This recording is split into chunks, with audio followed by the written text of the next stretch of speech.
Dans la première vidéo sur le processus du génie organisateur, on a parlé des 5 premières étapes permettant de travailler principalement en interne sur sa psychologie pour pouvoir créer un génie organisateur permettant d'atteindre la puissance qui permettra d'atteindre le succès.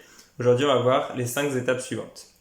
Donc la première étape, ça va être de définir votre objectif et votre but principal dans la vie. Ou plutôt la 6e étape, ça va être de définir votre objectif principal dans la vie, dans le but de créer votre génie organisateur pour atteindre cet objectif-là. Un bon objectif, c'est un objectif qui va vous pousser dès aujourd'hui, dès maintenant, à passer à l'action.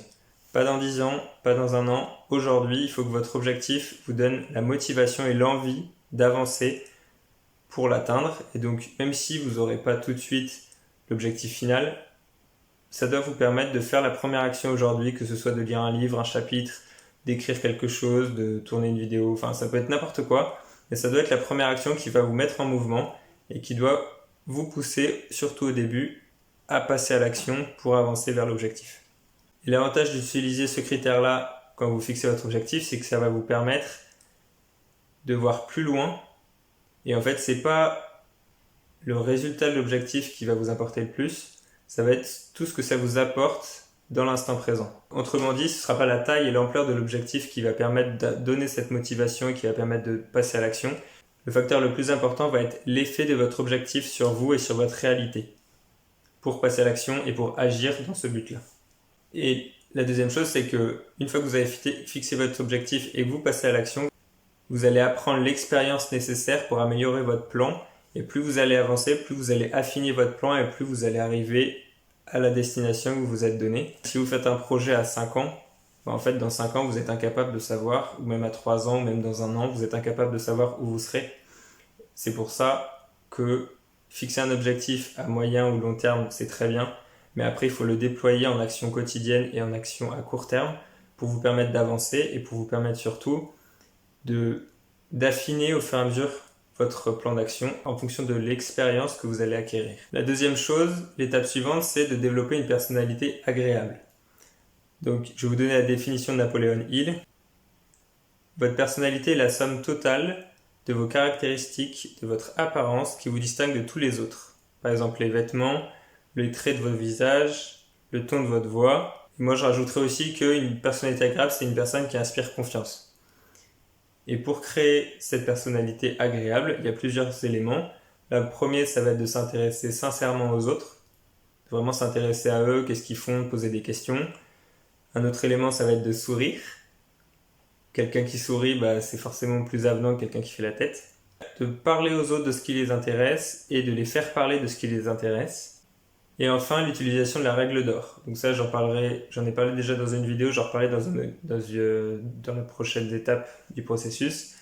Mais rapidement, la règle d'or, c'est de faire aux autres ce qu'on aimerait qu'ils fassent pour nous et de penser des autres ce qu'on aimerait qu'ils pensent de nous. C'est vraiment les deux, c'est à la fois dans l'action et à la fois dans la pensée. Tout simplement. Facile à dire, encore une fois, plus facile à dire qu'à faire, mais c'est quelque chose qu'on m'a beaucoup dit de faire aux autres ce qu'on aimerait qu'ils fassent pour nous. Mais de penser des autres, c'est un autre exercice. C'est, je trouve, plus difficile que juste dans les actions. Parce qu'on peut faire une action pour faire plaisir à quelqu'un et pour rendre service, sans dans sa tête, rendre service réellement. Donc on est à l'étape 8. L'étape 8, c'est l'enthousiasme. L'enthousiasme pour l'objectif du génie organisateur. Je donne également la définition de Napoléon Hill. L'enthousiasme est un état d'esprit qui stimule une personne à faire le travail qui doit être accompli dans le but d'accomplir un objectif. L'enthousiasme est un état d'esprit qui stimule l'esprit d'une personne qui va le pousser à faire le travail qui doit être accompli. Ensuite, il est contagieux. Quelqu'un d'enthousiaste, il va être enthousiaste pour lui, mais ça va aussi se propager. Les autres vont être entre guillemets contaminés par ce virus beaucoup plus intéressant que le Covid. Et l'enthousiasme va se propager aux personnes, soit de l'équipe, soit du groupe dans laquelle la personne enthousiasme est, et va permettre de tout simplement donner aux autres l'envie de faire le travail à accomplir. Et c'est une des caractéristiques d'un bon leader. L'enthousiasme est la force vitale avec laquelle vous revitalisez votre corps et vous développez une personnalité dynamique. Donc on est maintenant à la 9e étape sur l'épargne. Ça va peut-être vous paraître bizarre que ça fasse partie d'un processus pour créer un génie organisateur et pour atteindre le succès. Et en même temps, développer Cette habitude-là, en fait, ça permet de développer plein d'autres qualités qui vont nous permettre d'atteindre le succès. La première chose, c'est que ça va permettre déjà de travailler sur la récompense, si on peut dire. Le fait d'épargner, ça va nous permettre de se focaliser sur les récompenses à plus long terme plutôt que la gratification immédiate. Comme c'est la même chose que d'acheter une pizza ou d'acheter un livre.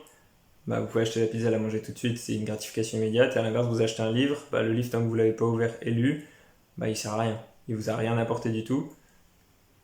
Et donc, faire une dissociation entre les deux, je trouve ça très important. Et le fait d'épargner permet d'apprendre cette qualité-là.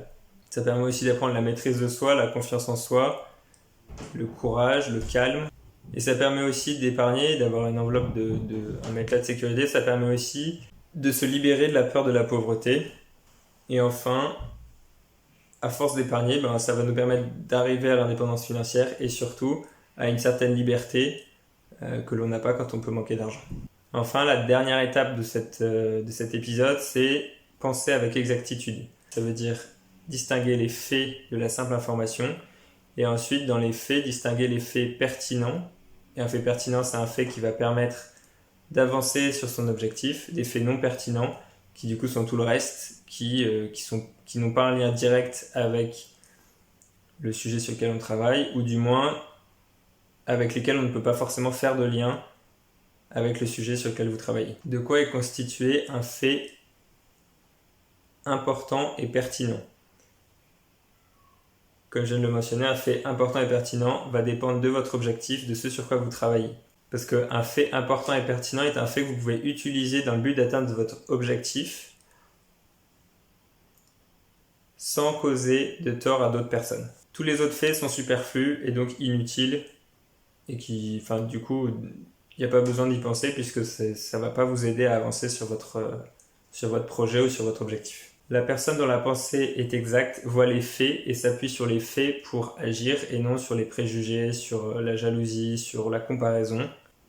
Une personne qui s'appuie sur les faits ne va pas tenir compte de ce qui influence ses propres intérêts parce qu'elle sait que utiliser des faits concrets et vrais va lui permettre d'aller plus loin que si elle cherche uniquement à utiliser des faits qui agissent sur son propre intérêt. Et c'est en lien avec l'objectif aussi, le fait d'utiliser les faits qu'on peut recueillir en travaillant sur un sujet, on peut les utiliser pour soi, donc ça peut marcher pendant un temps, mais à terme ça va finir par échouer. Et en même temps, si on utilise les faits concrets pour aider d'autres personnes, ça va permettre d'aller plus loin et donc de se baser sur la vérité plutôt que sur des préjugés ou des idées absurdes. Et le dernier élément très important, c'est que quand on se base sur des faits concrets et vrais, si je puis dire, on va avoir plus confiance dans la manière dont on agit. On va éviter de procrastiner. Une personne qui se base sur les informations va avoir tendance à pas être sûre de ce qu'elle doit faire, pas être sûre de comment agir en fonction des informations qu'elle a, alors qu'une personne basée sur les faits, elle va pouvoir justement être plus concentrée sur l'objectif, concentrée sur les tâches à réaliser, ce qui permettra derrière d'aller plus vite et plus loin que si on se base sur des informations qui changent tous les 4 matins en fonction des gens qu'on écoute, et donc du coup là on se perd complètement et on n'avance pas. Vraiment la distinction entre les deux, c'est que les faits sont vérifiés, sont concrets, il y a un peu des preuves si on peut dire, que les informations, en disant ça me fait penser à l'éducation des enfants par exemple. En fonction des gens que vous écoutez, vous aurez tous les conseils possibles et imaginables qui vont dans un sens et dans un autre. Donc soit on écoute tout le monde et donc on va changer de voix en fonction de celui qui crie le plus fort, soit on se base sur des faits concrets, vérifiés, pour permettre d'avancer, d'avoir une cohérence, ce qui aide aussi les enfants à grandir. Mais indépendamment des enfants, c'est vraiment l'idée de se concentrer sur des faits clairs et concrets qui permettent d'avancer ensuite. Un deuxième exemple pour illustrer ça va être quand vous voyagez en voiture. Vous avez le GPS qui vous indique le chemin. Moi sur ma voiture, le GPS n'est pas à jour, donc il y a des chemins des routes qui sont devenues à sens interdit. Il y a pas mal de choses qui ont changé. Et donc si je me base que sur le GPS, je vais me planter. Et donc là, je vais considérer ça comme les informations qui sont à ma disposition, mais qui me permettent d'avancer. Oui, mais je peux me planter si je suis que le GPS. À l'inverse, si je regarde les panneaux autour de moi, qui sont normalement à jour, mais les panneaux vont indiquer les directions, les bonnes directions. Donc combiner l'effet concret et vrai avec les informations que j'ai avec le GPS, ça me permet d'avancer comme il faut. Donc c'est vraiment ça, se baser que sur les panneaux vous permettra d'atteindre votre destination, et se baser que sur le GPS, vous atteindrez peut-être votre destination quand même, mais vous allez faire des détours, puisque le GPS peut se tromper aussi. Voilà pour cet épisode, on verra les 5 prochaines étapes dans une prochaine vidéo. Si vous avez des questions sur les différentes étapes que je viens de présenter, dites-le moi en commentaire, je pourrais faire une vidéo spécifique sur l'une ou l'autre des étapes pour aller plus en détail. L'idée là, c'est vraiment de faire un balayage rapide des différentes étapes et par la suite approfondir sur les étapes qui vous intéressent. Abonnez-vous pour recevoir la suite. Un élément très important pour utiliser ce processus, c'est la proactivité. J'ai fait une série de vidéos sur le sujet, un test de 30 jours sur le sujet, vous pouvez aller voir. C'est un peu la base de tout ce qu'on voit ici. C'est que tant que vous ne serez pas proactif, je ne vais pas faire une vidéo sur la proactivité maintenant, mais tant que vous n'êtes pas proactif pour agir sur votre vie, et tout ce qu'on voit là ne vous aidera pas autant que si vous développez votre proactivité. Je vous invite à aller voir ces vidéos en cliquant sur la fiche qui s'affiche. Bonne journée et soyez proactifs.